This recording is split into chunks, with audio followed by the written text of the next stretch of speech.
Hey everyone, this is Arya Shabtai, and I was doing some reading today. I want to share some insights from this book, Robert S. Hartman, The Revolution Against War.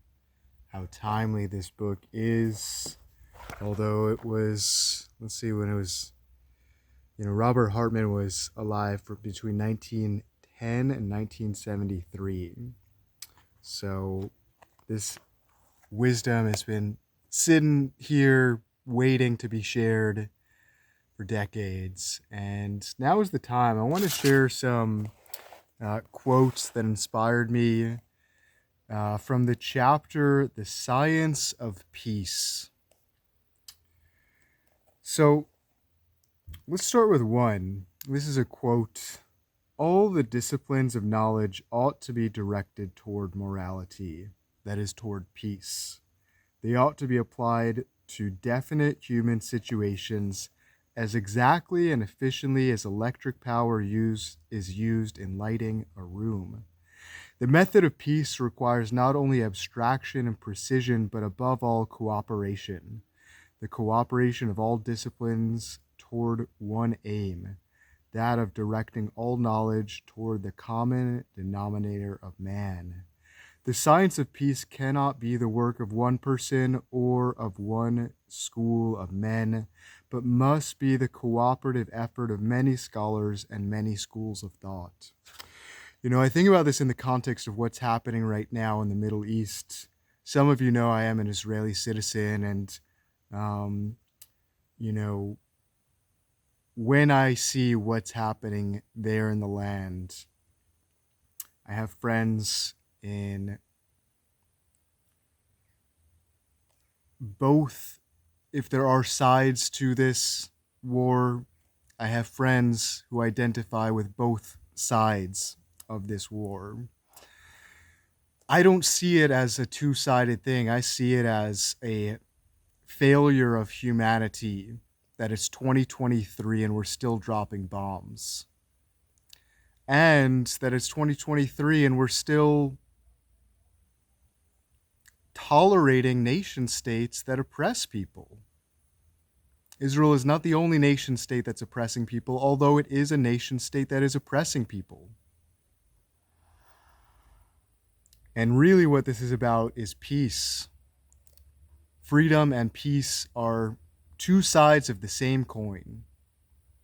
They're both choices we make inside of ourselves.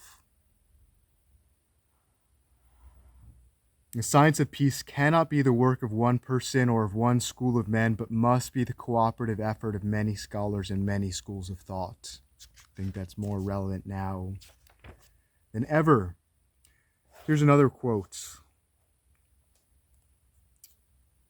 The atomic bomb, in splitting the nucleus, has fused the physical and the moral universe. From now on, both are one. From now on, we must either live morally, that is, normally and abundantly, or die. To die is easy. All we have to do is persist in provincialism, greed, and inertia. To live morally is difficult. We must have vision, generosity, and genius. If we muster them, the promise of good is as infinite as the pertinent of evil is definite. Let me repeat that. The promise of good is as infinite as the portent of evil is definite. There will be open to us a new earth and a new heaven. Man's capacities, says a philosopher, have never been measured, nor are we to judge what we can do by any precedent. His potentialities are unbounded.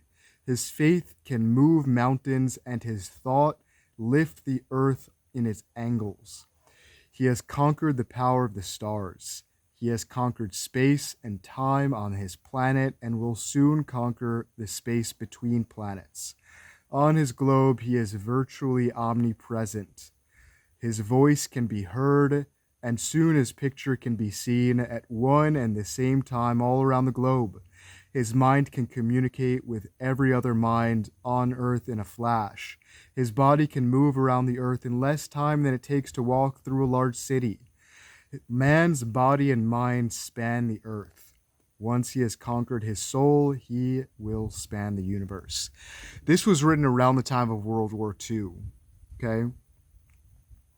Between the good of tomorrow and the evil of today stands the ignorance of man about himself. If only a fraction of the effort used for preparation and conduct of war would be used for research into peace, the chances of man's survival would be immeasurably increased. What we need for this research are not instruments, nor techniques, nor experiments to speak of, but only thoughts. The science of peace is to be an organization of thinkers directed toward one aim. In terms of money, thoughts are not expensive. In terms of profit, they are the most fruitful investment possible. This is the power of our thoughts, the power that we have to think in a normal way. What is normal but peaceful? You know? I'll share one more. This is paraphrasing, kind of combining some thoughts, but the idea that I see is to make the moral as natural as electricity is today. Morality needs to be normal. Morality is a matter of peace. It's a matter of the science of peace, of applying the precision that we've created to weaponize technology, to de-weaponize and create a peaceful world. A normal way of thinking is a peaceful way of thinking. And this is a matter of putting humanity at the center of our thoughts. This is a matter of finding our common humanity. It's not a matter of looking at war like watching a soccer match and rooting on one side to win and one side to lose, because everyone loses in war. One more. The cooperative power which split the atom must be used to fuse into unity and atomic society by a project similar to the Manhattan Project in scope, but infinitely more rewarding and less expensive. We can live up to the challenge of this age. Now that I think about it, that project that I've created in my life is Giving Back Studio, that cooperative power. Project similar to the Manhattan Project in scope, but infinitely more rewarding and less expensive. So this is an invitation. If you resonate with this, let's talk about how we can cooperate. Let's talk about how we can create a more abundant, a more peaceful, a normal world where normal is peaceful. It's not a matter of judgment, it's a matter of precision with our language. What is normal is peaceful, is moral. These are all related. Morality is peace, is normal. These are some thoughts as I process the revolution against war and contemplate what's happening in the world today, what I'm choosing to focus my time on. It's not about rooting for one side or the other because, again, everyone loses in war.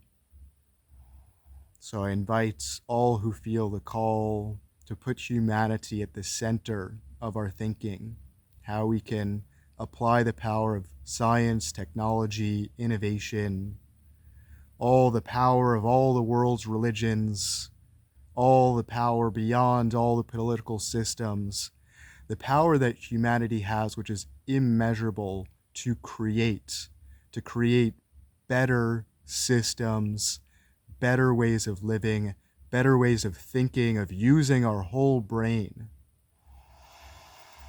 So I'm lit up, as you may see, and I invite the opportunity to cooperate, to apply the power of a project like the Manhattan Project in scope for peaceful living, for the humanity-centered, innovative approach, putting people at the center of the way that we think, because people have infinite creative power.